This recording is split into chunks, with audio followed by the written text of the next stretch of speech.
his personal journey from IIT BHU to becoming a very top investor in Silicon Valley. This session will be hosted by Vikash Agrawal once again. Vikash Agrawal, class of 95, co-founder and exec chairman of Leverix Technology. Please welcome Vikash and Dr. Ajit Anand. Thank you, Rajda. I have an amazing speaker here, so please pay attention to him.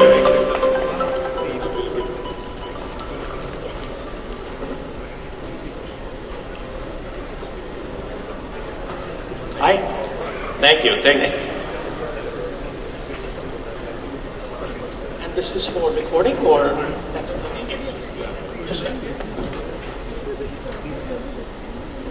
So I have an amazing speaker with you today. I was asked by Jagdish, who's my classmate, that, hey, you got to host a healthcare panel. And I said, healthcare and IIT BHU? Do you think we have anybody doing healthcare? And I started researching our alumni, and I was shocked that very few people from IIT BHU are doing healthcare. But the ones I found are very accomplished, and they're doing some amazing work. And No, 145 minutes. do you want me to call you Ajit Baji, Dr. Singh? What do you like? How informal can you be? Ajit Baji, okay, that's cool. So that's how I talk to him, and he's just an amazing guy. He happens to be one of the few alumni here, or from IIT BHU ever, to be a successful venture capitalist in Silicon Valley. So that's an amazing accomplishment right there. And then I asked his story. I was interviewing him for this panel, and I asked him where he's from, and he said Kanpur. And I was like, wow, that's amazing. That's one of my favorite places after Banaras. And so he tracked his journey from Kanpur to Banaras to upstate New York, where he did a master's in computer science. He did a PhD after that. And then his career is extensive and long, so I will not go into the details. But he has been a researcher.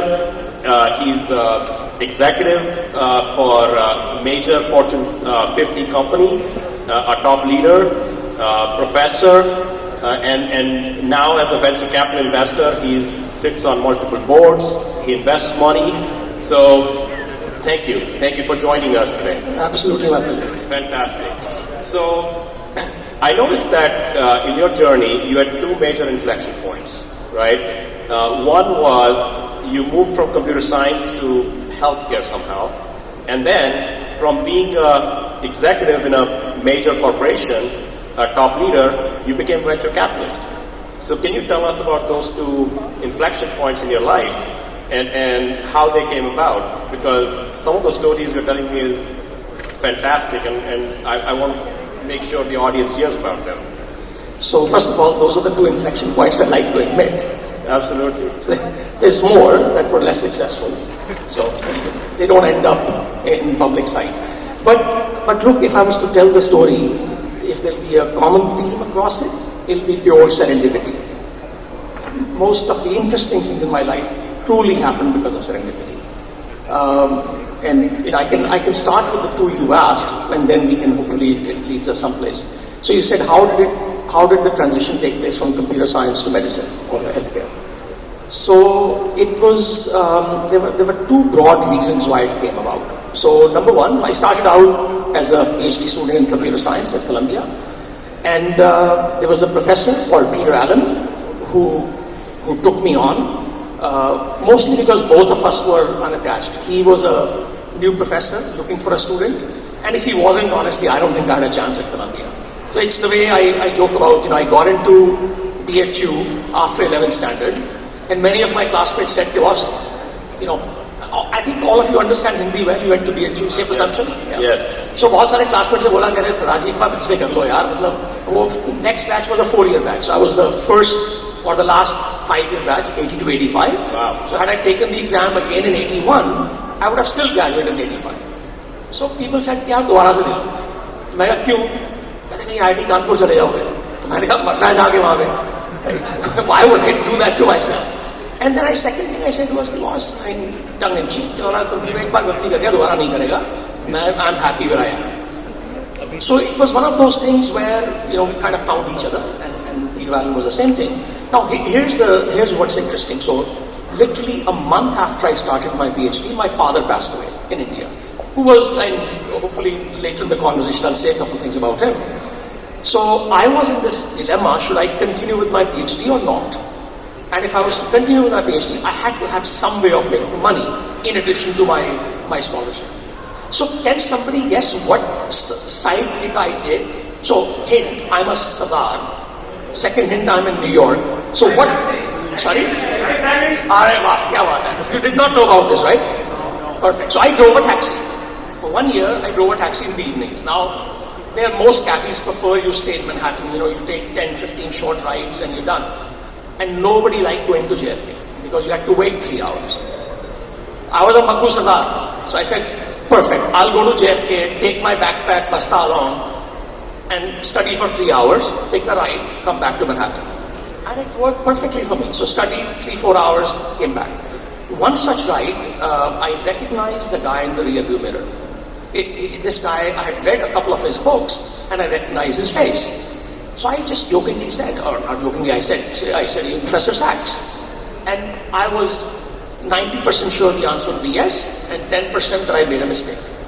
And this guy looks at me very incredulously, and then he is British, or was British, and he says, well, but of course I am Oliver Sacks. But how would an Indian man wearing a blue turban with a matching blue shirt, but polyester shirt, would know anything about Professor Sacks? And he goes, and oh, by the way, you have a pen protector in your shirt pocket.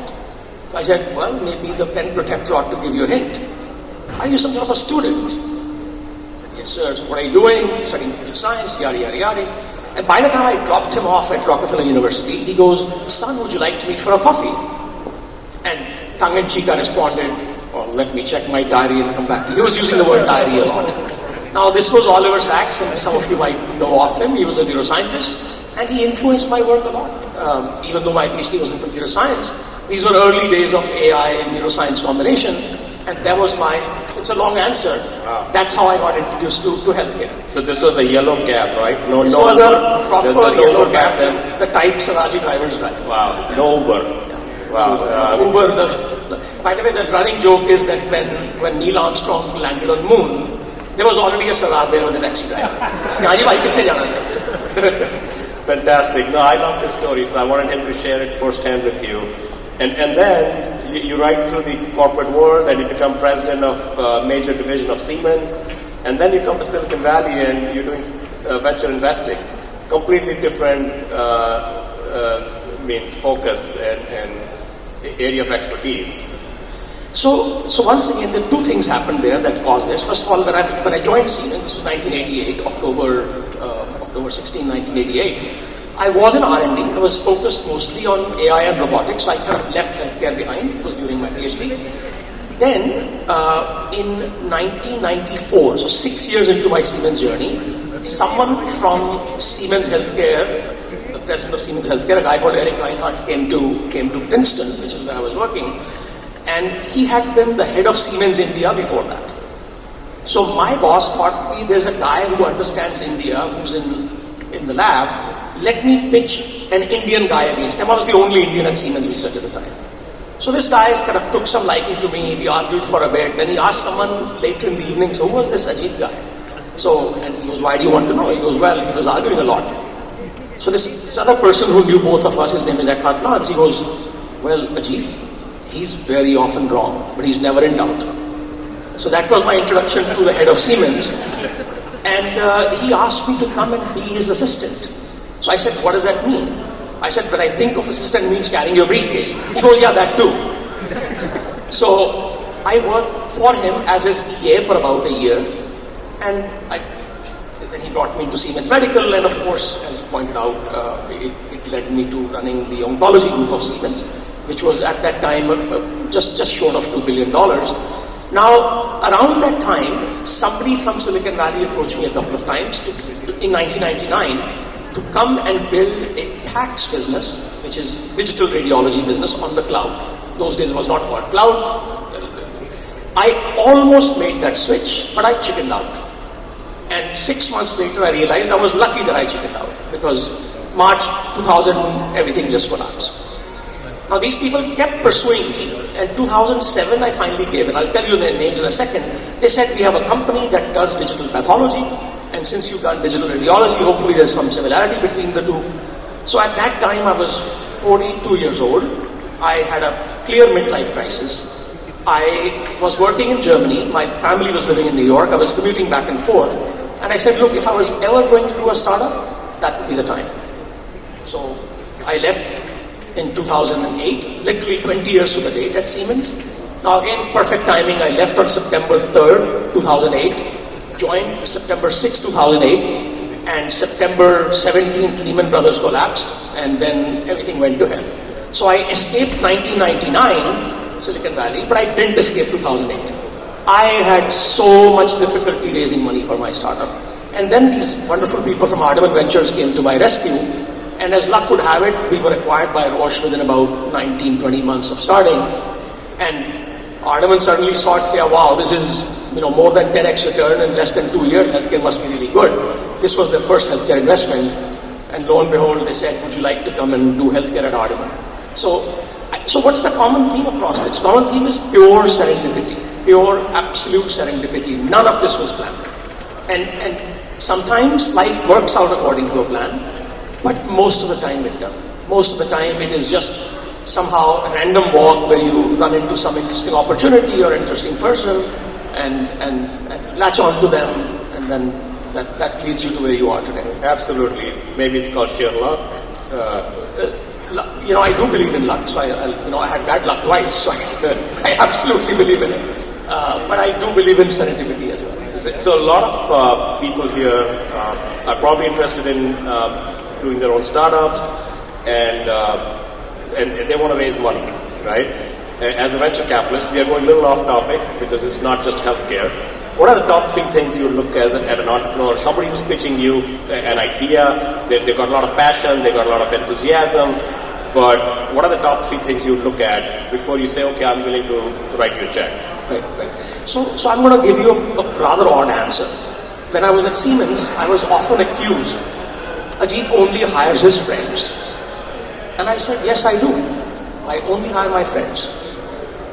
And they said, why? That's nepotism, etc., etc. Okay, at the end, what are we solving for?